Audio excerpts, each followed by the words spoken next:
কবিতাৰ শিৰোনাম আই।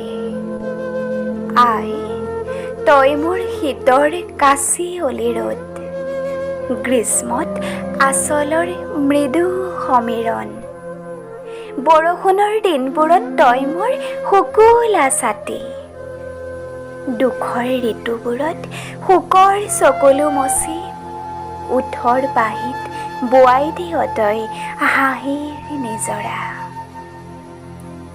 তথাপি আইটোক আজিলৈকে সোধাই হোৱা নাই, পিতাইৰ ঘৰলৈ নকৈ আহিবৰ দিনা কি ভাৱত দুলিছিল তোৰ হৃদয়? সেউজী সপোনবোৰ বাৰু হৈছিল নে দিঠক? তোৰ শৈশৱ কৈশোৰ কিমান পৃথক আছিল আজিৰ পৃথিৱীৰ সতে? সোধাই হোৱা নাই অ'। এৰি অহা দিনবোৰ সোঁৱৰি গুপুতে সাঁচি ৰাখ তোৰ জীৱন ইতিহাস। বুকুৰ অমৃত মোৰ ওঠত গুজি দিবলে কিমান কষ্ট সহিছিলি আই? আনক সুখী কৰিবলৈকে নিজে কিমান অতীত আৰু বৰ্তমানক সমাধি দিছিলি তই।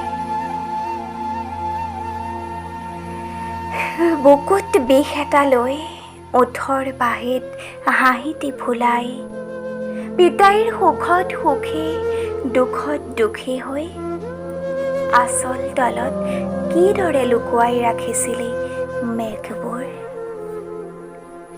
তই একমাত্ৰ ধৈৰ্যশীলা ত্যাগী প্ৰশান্তিৰ নীলিম আকাশ মোৰ। তথাপি পাহৰি যাওঁ তই যে আমাৰ জীৱনদাত্ৰী স্বপ্নদ্ৰষ্টা, জীৱন জীয়াৰ নিৰাপত্তা, যাৰ সত্তাই ঢুকি পায় আকাশৰ বিশালতা, সাগৰৰ গভীৰতা আৰু সূৰুজৰ তেজস্বিতা, যাৰ পৰশত ফুলি উঠে বৃন্দাবন। তই মোৰ মৰমৰ আই।